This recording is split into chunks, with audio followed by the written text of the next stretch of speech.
कैसे हैं आप लोग। आई होप आप लोग स्वस्थ होंगे और मस्त होंगे। आप लोगों के आशीर्वाद से हम लोग भी बिल्कुल अच्छे हैं और मैं बहुत ही ज़्यादा आज खुश हूँ। मेरी खुशी का ठिकाना नहीं है क्योंकि जनवरी से लेकर मई का महीना आ गया है और मैं एक जिस चीज़ का इंतज़ार कर रही थी फाइनली वो पूरा हो चुका है। मैं आपको बता दूं कि मेरा शादी के पहले का मेरा वैभव लक्ष्मी माता व्रत का मेरा मन्नत था। जब मेरी शादी फिक्स हुई थी तब का मेरा मन्नत था और शादी को मेरे 10 साल हो चुके हैं इस फरवरी में। तब तक मैं वो मन्नत को पूरा नहीं कर पाई थी और कुछ ना कुछ हेल्थ इश्यूज लगे रहते थे। फिर मेरी बेटी छोटी थी और भी छोटी छोटी चीज़ें थी जिसकी वजह से मैं ये व्रत नहीं उठा पा रही थी। तो इस बार जनवरी में मैंने इस व्रत को उठा ही लिया था और 11 शुक्रवार का मेरा व्रत था जो कि मेरा पूरा हो गया। तो बस कल है मेरा उसी व्रत का उद्यापन जिसके लिए मैं मार्केट आ गई हूँ। उद्यापन के लिए बहुत ही छोटी छोटी चीज़ें मुझे चाहिए थी। जैसे कि मैं मैरिड हूँ तो मैंने सोचा था कि मैं 7, 9 या 11 जितनी भी लेडीज़ मिल जाएंगी मैं मैरिड वुमेन को ही बुलाऊंगी अपने यहाँ उद्यापन में। आप चाहे तो अगर आप अनमैरिड हैं, अगर आप चाहें तो 9 कन्याओं को या 11 कन्याओं को भी बुला सकते हैं, बट मुझे मैरिड वुमेन को बुलाना था। ये मेरी शुरू से ही इच्छा थी। तो हमारी सारी चीज़ें हो गई हैं, कुछ न कुछ बचा रहता है। ऐसा नहीं है कि एक बार में ही सारी चीज़ें हो जाती है। तो एक दिन मैंने पूरा पूजा का सामान लिया, सारी बुक्स वगैरह लिए, उद्यापन में सबको देने के लिए सारी सामान वगैरह ले लिया। मैंने क्या क्या लिया है देने के लिए मैं आपको दिखाऊंगी। फिर पूजा में जो खीर बनता है उसके लिए मैं साफ चावल चीनी वगैरह लेने आ गई थी। पूजा के लिए घी वगैरह और कुछ धूप अगरबत्ती वगैरह लेने आ गई थी। अगले दिन फिर मुझे चाहिए थी अपने पहनने के लिए कांच की चूड़ियाँ। मुझे कांच की चूड़ियाँ बहुत बहुत बहुत ज़्यादा पसंद है, स्पेशली जब पूजा पाठ का ओकेज़न होता है तो मैं तो कांच ही प्रेफर करती हूँ। मुझे बहुत ज़्यादा मन था कि मैं कांच की ही चूड़ी पहने। तो मैं आई थी अपनी साड़ी का मैचिंग लेने के लिए, बट मुझे मिला नहीं रानी कलर। तो मैंने कहा कोई बात नहीं, तो मैंने ग्रीन कलर का चूड़ी पहन लिया जो कि मेरे पास पहले से था। मैं हर बार सावन में ग्रीन चूड़ी खरीदती हूँ। तो मैं मेहंदी लेके आई थी लगाने के लिए। देखिए सबसे पहले उसका शुभारंभ मेरी बिटिया रानी ने किया है। अभी मैं खाना वाना बना रही हूँ तब तक मेरी बिटिया रानी ने अपने एक हाथ में मेहंदी लगा भी ली और कितना सुंदर सा मेरी बिटिया ने मेहंदी लगाया और दूसरे हाथ में फिर मैंने लगा दिया क्योंकि उसे था कि मम्मा मुझे दोनों हाथ में भर भर के मेहंदी लगाओ। तो मैंने अपने लिए बस एक की भी मेहंदी खरीदा था और वो पूरी मेरी बिटिया रानी ने लगा लिया। मुझे बस शुभ करना था थोड़ा सा। तो पहले मैंने अपने चूड़ी का सेट वगैरह लगा लिया, फिर मैंने खाना वाना खाया क्योंकि मुझे नेक्स्ट डे व्रत रहना था। खाना खा लिया, ब्रश कर लिया, सारे जो प्रोसेस होते हैं ब्रश के पहले की सारी चीज़ें वो मैंने सारी चीज़ें कर ली। उसके बाद मैंने कहा कि मैं आराम से बैठ के मेहंदी लगाऊंगी जिससे कि फिर आपका मेहंदी ख़राब ना हो। फिर आप लगाओ, उसे छुड़ाओ और फिर रात को सो जाओ जिससे कोई डिस्टर्बेंस ना हो, क्योंकि अगर आप ऐसे शाम वाम को लगाते हो तो कुछ ना कुछ काम रहता ही है। बस फिर मैं सो गई। फिर नेक्स्ट डे उठा, सबसे पहले नहा वहा के मैंने फूल तोड़ लिया। फूल बहुत ज़्यादा मेरे गार्डन में खिले हुए थे तो बस मैंने फूल तोड़ा। सबसे पहले मैंने भगवान की पूजा की। सबसे पहले मैं मंदिर पे पूजा करती हूँ, कहीं भी मुझे बाहर भी पूजा करने जाना हो चाहे घर में भी, सबसे पहले भगवान जी की पूजा करनी होती है मुझे। वो मैंने कर लिया। मैं आपको बताऊं मैं इतनी ज़्यादा खुश थी कि मेरा आज उद्यापन का दिन था। 11 शुक्रवार मेरे बीत गए, मुझे पता ही नहीं चला। मुझे ना बहुत खुशी भी मिल रही थी कि मेरा सब कुछ अच्छे से हो गया और मुझे थोड़ा सा दुख भी हो रहा था कि अरे यार मेरा व्रत इतना जल्दी हो गया। मतलब मुझे ना हर शुक्रवार को वेट रहता था कि मुझे व्रत रहना है, व्रत रहना है। तो बस मैंने पूजा पाठ कर लिया, सारी चीज़ें कर ली। तो मैंने चौकी धुल दिया, पूजा के लिए आसन धुल दिया, पूजा के सारे बर्तन वगैरह धुल दिया और भी बहुत सारी चीज़ें थी जो मुझे तैयार करनी थी। बहुत ज़्यादा काम रहता है पूजा वाले दिन, तो बहुत ज़्यादा मुझे काम था। मैं किचन भी देख रही थी, पूजा का भी मंदिर भी देख रही थी और अपना भी देख रही थी कि मुझे क्या करना है क्या नहीं करना है। तो मेरी मेहंदी अच्छी सी लाल हो गई है। मैंने बहुत ही सिंपल सा मेहंदी लगाया है। फिर मैंने कहा कि मैं पैर वैर कलर कर लेती हूँ। पैर वैर कलर करने के बाद मुझे और भी चीज़ें अभी ठीक से करनी थी जो कि उद्यापन के लिए सबको देना था।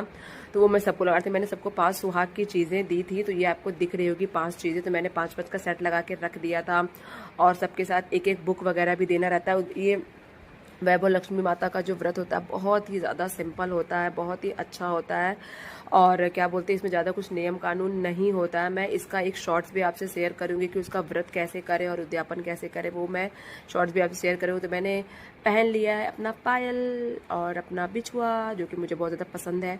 तो बस मैं हो चुकी हूँ रेडी। शाम का समय था और इतना ज़्यादा अच्छा लग रहा था। मेरा बहुत मन था कि मैं सीधी पल्ला पहनूँ। मैं आपको बताऊँ सीधी पल्ला पहनने में मेरा आधा से 1 घंटा चला गया।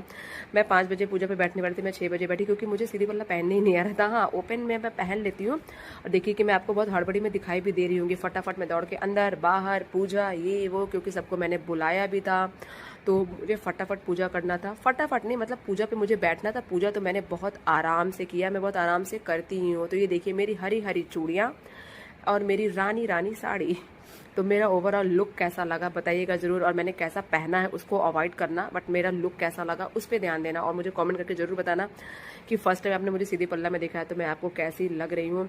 मैंने सोचा था कुछ हेयर डू वगैरह करूँगी, बट मुझे बिल्कुल समय नहीं मिला कि कुछ मैं हेयर स्टाइल करूँ। मैं कर लेती हूँ, मुझे हेयर स्टाइलिंग अच्छी आती है, बट मैंने कहा नहीं, बहुत ज़्यादा लेट हो रहा है। सबसे पहले मेरा फोकस था पूजा करने पे, तो बस बिटिया रानी बगल में बैठ गई है और माता रानी ने मेरी शादी के समय का जो मेरा था कि मुझे मेरी शादी अच्छे से हो जाए, हस्बैंड वाइफ हम लोग अच्छे से रहें, बच्चा बच्चा सब अच्छे से रहे, तो मुझे ये व्रत करना था। तो सारी चीज़ें हो गई मेरी अच्छी सी माता रानी के आशीर्वाद से। और जो मेरे वीडियोस को देख रहे, जितने मेरे सब्सक्राइबर्स हैं, जो लोग मुझे देख रहे हैं, माता रानी सबकी मनोकामना को पूर्ण करे, माँ वैभव लक्ष्मी का आशीर्वाद बना रहे। और आपकी भी कोई इच्छा हो तो आप भी ये व्रत उठा सकते हैं।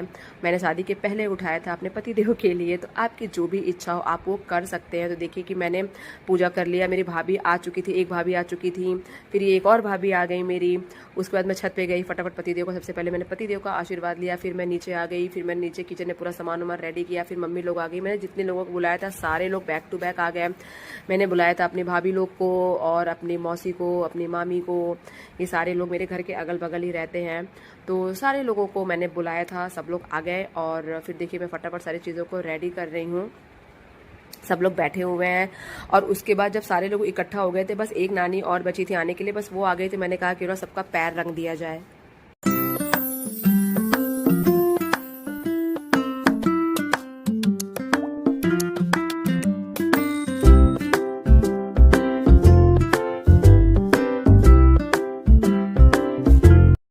सबका पैर तो मैंने रंग दिया था, लेकिन मामी ने पैर नहीं रंगवाया। उन्होंने बोला कि आप भांजी है, मैं आपसे पैर नहीं रंगवाऊंगी, तो उन्होंने अपना पैर रंगा और मम्मी का पैर रंगा। और भाभी ने भी पैर मुझसे नहीं रंगवाया। उन्होंने बोला कि एक तो आप ननद है, ऊपर से आप व्रत हैं, इसलिए बिल्कुल भी आपसे पैर रंगवा के हमें पाप नहीं लेना है।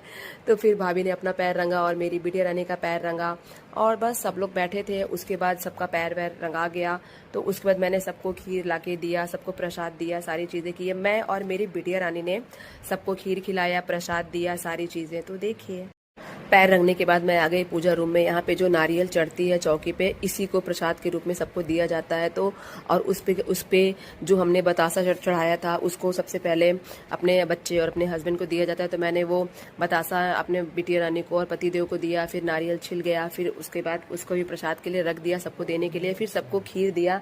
मैं आपको बताऊं कि जो ये नानी बैठी है, मौसी बैठी हैं, जब मैं अपनी बेटी के एज की थी ना, तो मैं अपने नानी के घर जाती थी, तो ये लोग मेरे नानी के पड़ोसी थे, तो हम इनके घर भी बहुत जाते थे, बहुत खेला करते थे। और आज देखिए कि मेरी शादी हुई, शादी के बाद मैं भी यहीं पे रही, और इन्हीं लोगों के घर के आसपास मेरा भी घर है, जहाँ मैं पहले बचपन में जाया करती थी। तो ये बहुत ही ज़्यादा मुझे अच्छा लगता है। खीर खाने के बाद, प्रसाद खाने के बाद सबको प्रसाद देने की और विदाई करने की बारी थी, तो सबको मैंने सुहाग का सामान दिया। उसके बाद सबको वैभव लक्ष्मी माँ का एक किताब, नारियल और एक केला दिया और सबसे आशीर्वाद लिया। यही होता है मेन जो कि हम करते हैं। देखिए कि मेरी बिटिया रानी भी मेरी कितनी मदद कर रही है। मेरा पूजा पाठ सब कुछ अच्छे से हो गया। उसके बाद सब लोगों ने किया चाय नाश्ता, और बैठकर देर तक हम लोगों ने बातें की, हालचाल किया।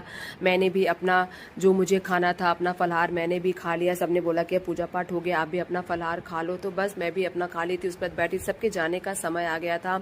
इतना अच्छा लगता है जब सब लोग इकट्ठा हो जाते हैं, बहुत ही अच्छा लगा सबसे मिलके। देखिए ये वही नानी और मौसी जिनकी मैं बात कर रही हूँ कि पहले मैं बचपन में इनके घर जाया करती थी, आज मैं इन्हीं की पड़ोसी हो गई हूँ, तो मुझे बहुत अच्छा लगता है।